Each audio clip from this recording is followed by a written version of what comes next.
You watching me on the TV, Jerry? What, baby? You see me on the TV in Okay, I'm front of about to you? mute you guys. Hold that tight.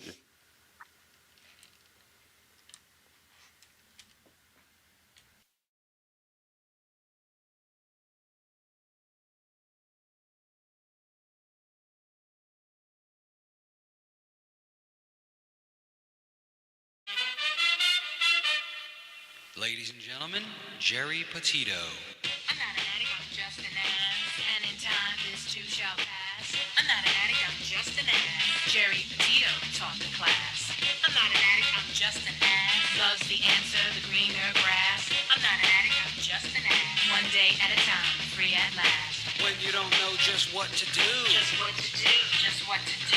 if what you're feeling is really true, Is it really true? Is it really true? just keep your ideas safe and sound. Safe and sound, safe and sound. That's exactly how change is found. Change is found, change is found. I'm not an addict, I'm just an ass. And in time, this too shall pass. I'm not an addict, I'm just an ass. Geri Petito taught the class. I'm not an addict, I'm just an ass. Loves the answer, the greener grass. I'm not an addict, I'm just an ass. One day at a time, free at last.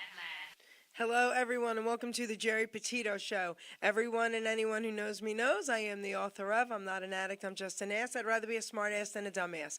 Because, guys, the 27th of this month, 33 years ago, I was a dumbass. I am celebrating, that's right, baby, 33 years of a changed person through the grace of God. And yes, the word ass is in the Bible at least 40 times, and it means donkey, and that's what I was. So I'm saying all that to say this, there's a lot of people out there still struggling, even with health issues. I'm a nutritional health coach. I'm a recovery coach. Please, please reach out. All my services to you are free.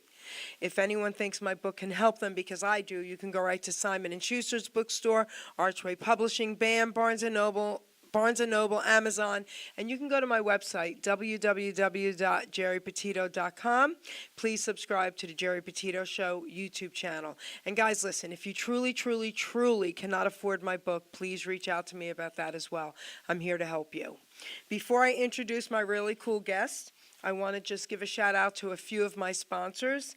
And just so you know, the views and beliefs of this show here today may not necessarily go hand in hand with my sponsors' beliefs, okay?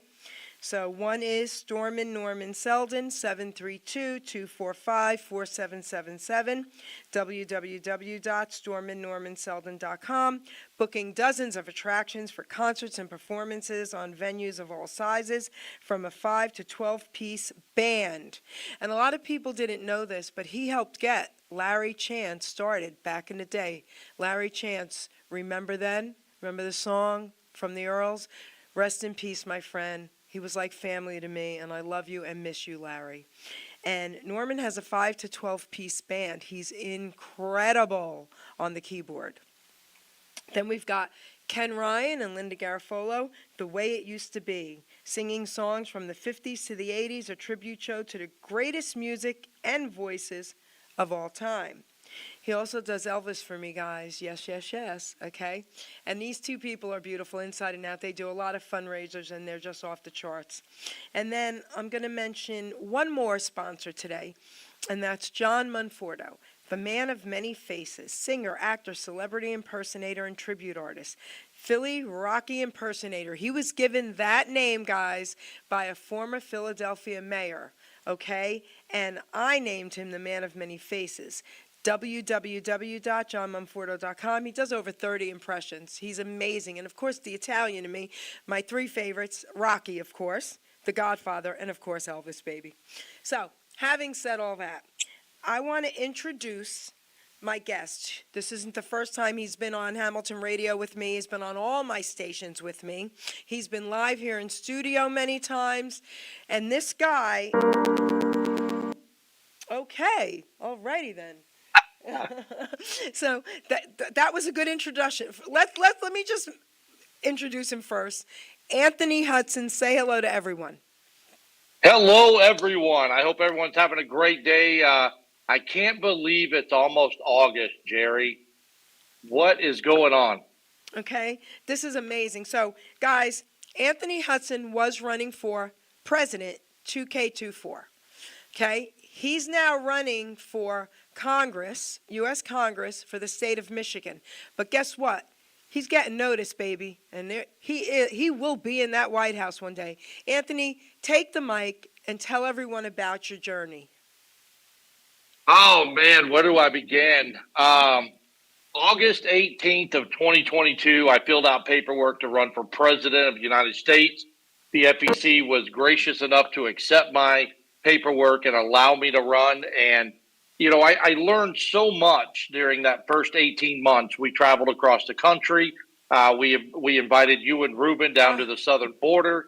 I think it was an eye-opening experience for you to see the things that we've seen. That's and right. the children that were coming across. I still, not a day has gone by that I think about that little girl with the pink shirt, That's right. the pink sweater That's right. that came over, 7 years old.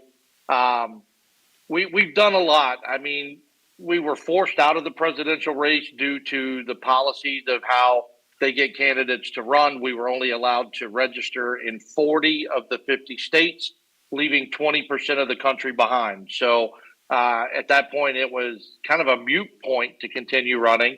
And when I dropped out, I endorsed Donald Trump as my president.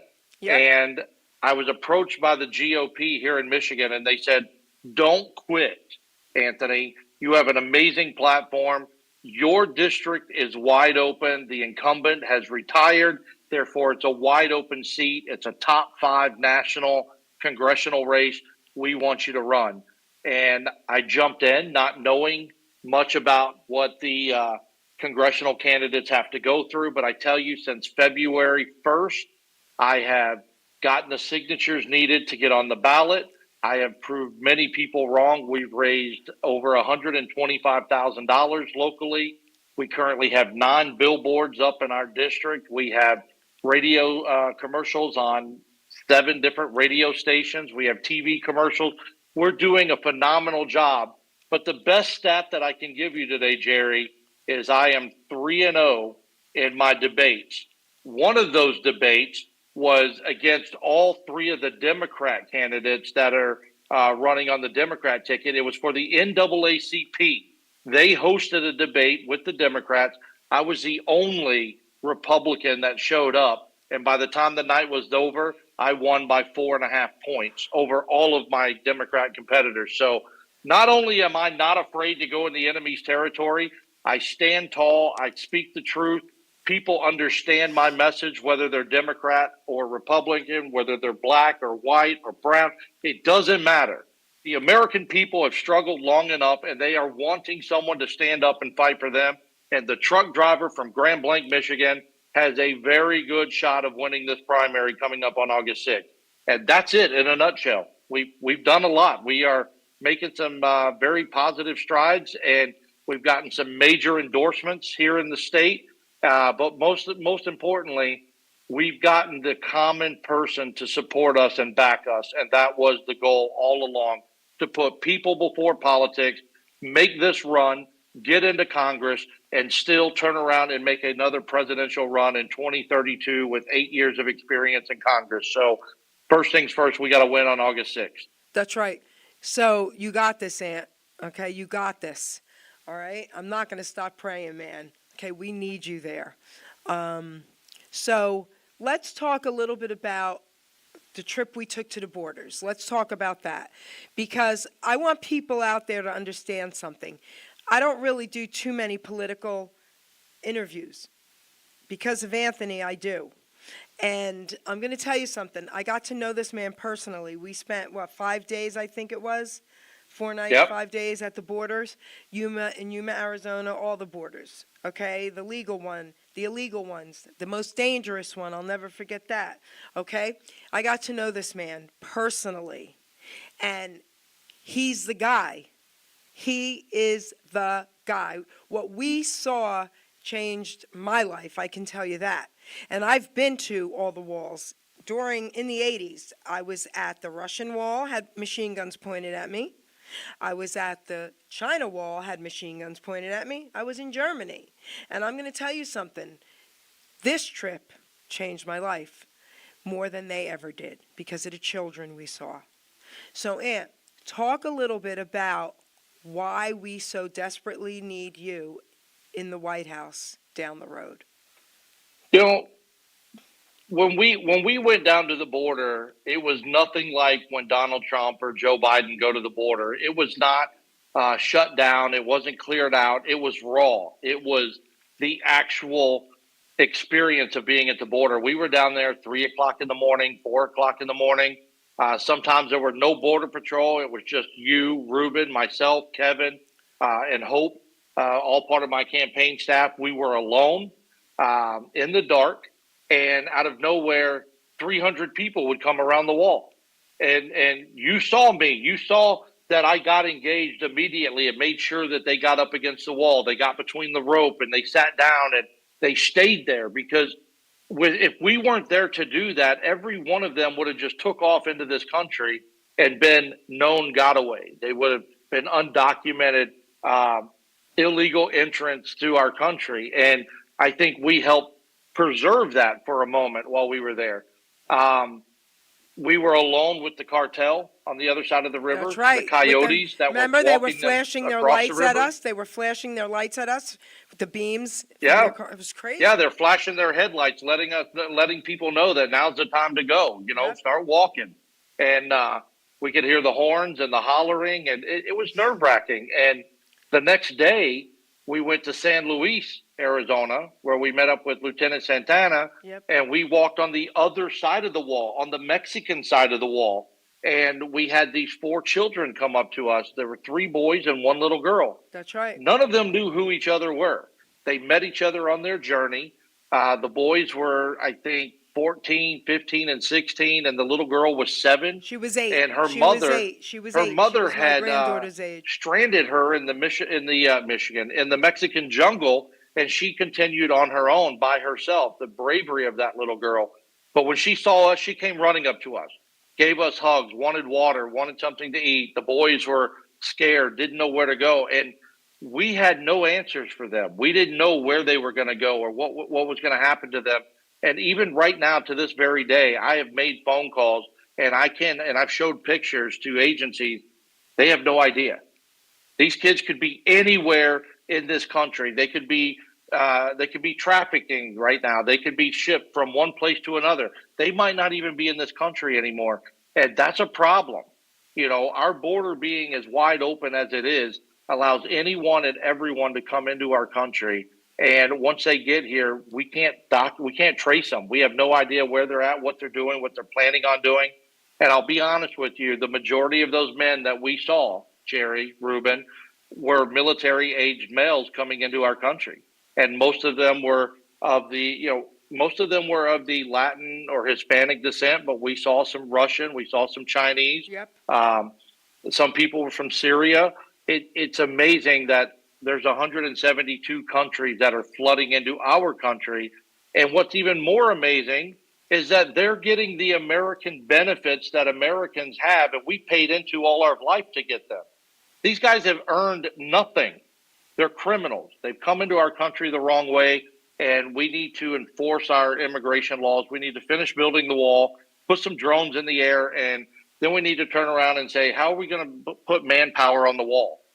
Well, I think what everyone wants to hear is that we're going to fire the IRS. In the words of Donald Trump, you're fired. We're going to take the IRS and we're going to send them down to the southern wall and tell them if they want their government job, they need to stand up and protect the national security and the American people of this country. If not, they can get a job at 7-Eleven for all I care. I have to It doesn't share matter to something, me. Ann. I'm going to interrupt you because I don't want to forget to tell you and everyone listening this. I grew up in Long Island City, New York, 47th Road, Long Island City, New York, in Queens.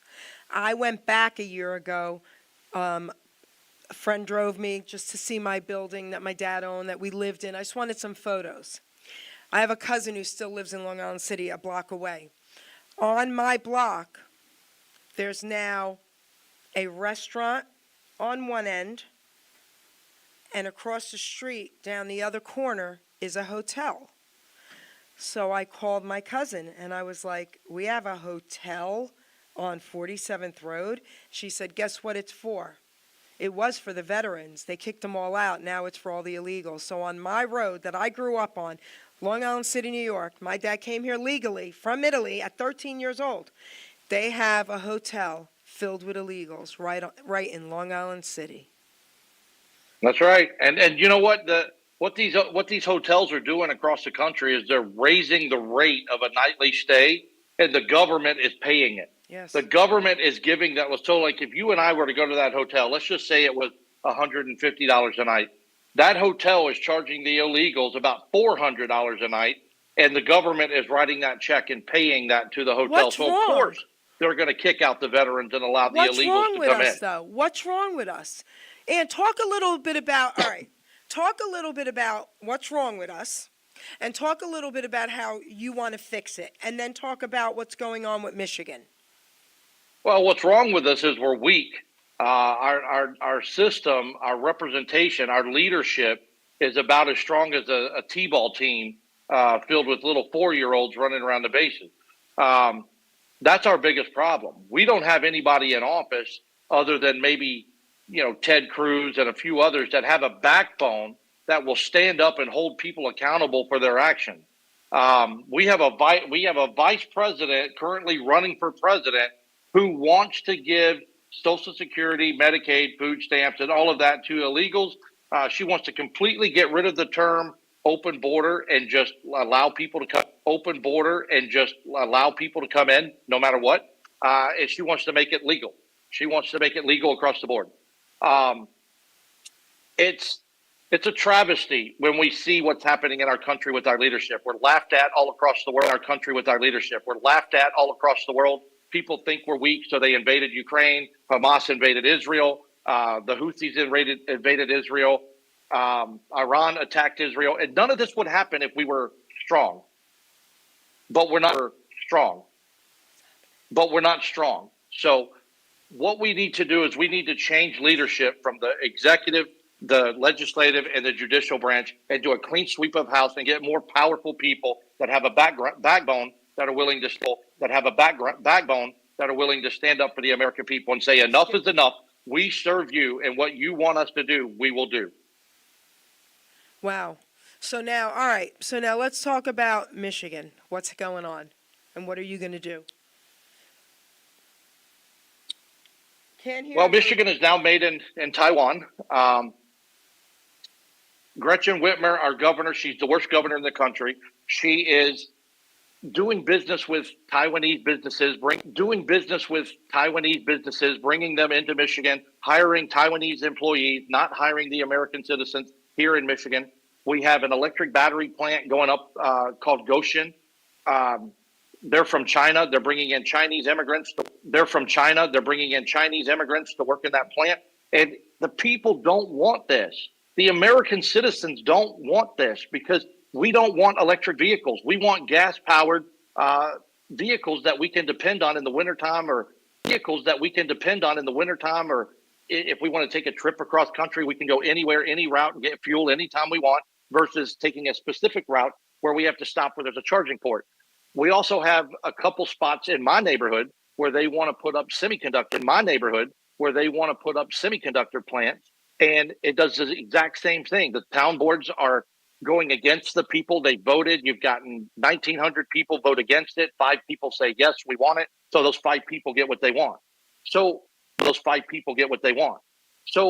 Michigan is about as corrupt and is under siege by our governor. And it's time that we change our representatives in state, the Senate, the Congress, the House, and start representing the people to fix what's happening here. We have cities like Flint and Saginaw that are literally, they're dying. They're dying right in front of us, and it's not the people's fault. This is what happens when government turns its back on the people and doesn't represent the people. So my job is to bring the representation back, tear down these areas, replace them with new townhomes, with new apartments, entice businesses to come here with tax incentives so that people want to move to Michigan, raise a family, buy a home, and allow this state to survive. Right now, we're dying. Okay. So I want to keep this interview short, around a half hour, because I want people to really, really listen to the entire interview. So I want you to talk a little bit more about what you're going to do and when you want, and the voting and all that, and what you expect. Well, we have a primary coming up on August 6th, and it's crucial for the people to get out and vote. It's important for them to register, to stand up and vote their conscience as to what they feel is going to be right for them. My goal feel is going to be right for them. My goals are to bring businesses back to Michigan, revitalize cities like Flint and Saginaw, bring a heartbeat back to these cities. Some of the other goals I have are to change the education in this state and get back to traditional education and protect our children from today's indoctrination. We no longer need the LGBTQ in our schools. We no longer need to have transgender teachers in our schools. Our children need to be able to read 2 grade levels ahead of the grade they're in, and be able to write in cursive rather than be confused about their sexuality or their gender for that sake. We have to change the infrastructure in Michigan. We have to build roads and bridges and get our cities so that they are livable again. Because, like I said, they're dilapidated. They're falling apart. We need to put simple things like light bulbs and street lamps in these crime-stricken areas so that people can take the bars off their homes and have their kids play outside in the front yard again. We have to bring normalcy back to life and get rid of this woke ideology. And as the next congressman of Michigan, I will be spending the first 18 to 20 months strictly rewriting the formula to make this district a successful district in the state of Michigan. Beautiful. So now let's talk about the letter that you received about health and all that. Tell us all about it. Well, we do a lot of surveys because this is how we get endorsements from big companies. And there was a survey that I did from Health Freedom of Michigan, and I forgot all about them until about 45 minutes ago. I opened up my email and I saw a letter that says, "Stand for Health Freedom."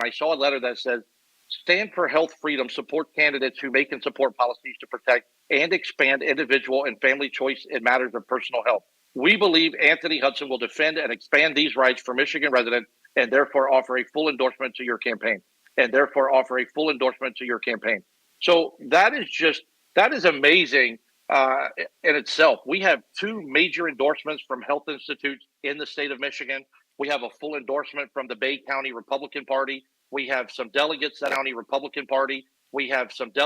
endorsed us. We've had some other elected officials that have endorsed us over the summer. And it really speaks in volumes about who I am as a character, because these people that are endorsing me are people who want normalcy in this country. These health agencies, they want cheap health care for the American citizen so we can afford to have it. And they liked my views and decided they were going to endorse me, which is amazing. And when we were running for president, we had no endorsements. And now we have about 9 or 10 big ones right here in this district over the last couple months. So it's amazing. All right, Ant. So what would you like to close with? What would you like to let everybody out there know? I just want people in this country to remember that we have not lost hope. We are a strong, resilient people. We have protesters all over the country. For this Palestinian stuff, and they've invaded our college campuses. They've decimated our Capitol, painted statues and all kinds of things yesterday. This is not the American way of life. We, the people, need to be strong. We need to be encouraged. We need to be fearless, and we need to stand up and face our government, because if we can unite and come together and put our problems aside, no one can stop us. And I've said this all over the country. We don't have Republican problems or Democrat problems. We just have problems that we have to fix. And the only way to fix those is with respect, compromise, and unity.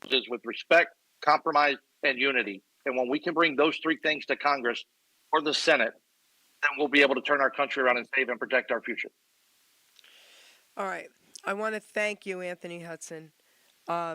another incredible interview. I want to just let everybody out there know that we have a little tech issue going on, and you can hear him repeating some words. That's not on his end. Unfortunately, it's on ours.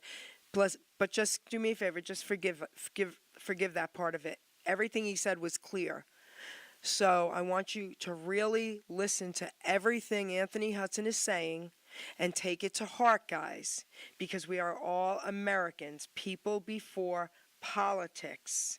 Okay? So get out there and vote, please. I'm begging you. All right? If you don't vote, please don't complain. If you want to sit there and complain and not do anything about it, this guy's done so much about it. All right? I don't want to hear it then. So please go out, register if you're not registered, and please, please vote. Anthony, thank you so much. You know, I'm going to keep this in prayer. God's got this. God's got you. And I believe you got this. So I just want to say thank you for everything that you're doing for the American people. Thank you, Jerry, and thanks for having me on the show once again. I want people to understand I'm not asking for anybody's money anymore. We're done with our fundraising. Money anymore. We're done with our fundraising. But I am asking for your prayers. And real quick, back in March, I was praying every day for the strength and the courage to quit my job so I could campaign 100% of the time. And when I reached about $15,000, I parked the truck and I said, God, it's in your hands. I will do as you lead me to do. And over the next 6 weeks, we raised $100,000 that allowed me to purchase and do everything I needed to do. So God works and do everything I needed to do. So God works in mysterious ways. The best thing you guys can do for me right now is to pray for our success, pray for a victory in our primary, and pray that we can save this country with God's presence. Amen, baby. Amen. Ruben, before we close, would you like to say anything to Anthony? Anthony, it's been a pleasure to work with you for presidency and help you out also with the Congress, you know, and even though we don't have the stable funds and everything, but we're glad to help you any way we can still, you know, to get you Congress and still push out the commercial, and of course, I'm going to make you one here. Yep. Hopefully I'll get it out before the primaries. But if not, we still got the voting part. Yep. Got the voting part. The voting part. And got the voting part. We got the prayers and the votes. That's voting what we parts. need. Yep. And then when we get to the White House, we got to talk to Donald Trump about having a barbecue. Honey, I'll make some vegan food. I'm a vegan chef. Here we go. Yeah. All right. You'll be the only vegan. You'll be the only vegan there. I'll be grilling some brisket. Oh, don't worry. You won't even know it's vegan. All right. Anthony, thank you, sweetheart. The prayers will not stop. Thank you, guys. We love you, and thank you so much. Take us out, Ruben. Thank you so much. Ladies and gentlemen, Geri Petito. I'm not an addict, I'm just an ass. And in time, this too shall pass. I'm not an addict, I'm just an ass. Geri Petito taught the class.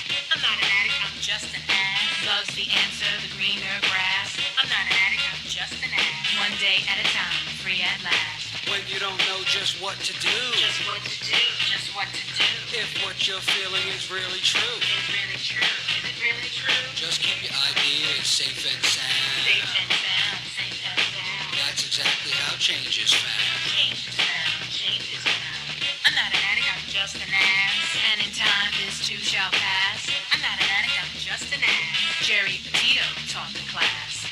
I'm not an addict, I'm just an ass. Loves the answer, the greener grass. I'm not an addict, I'm just an ass. One day at a time, free at last.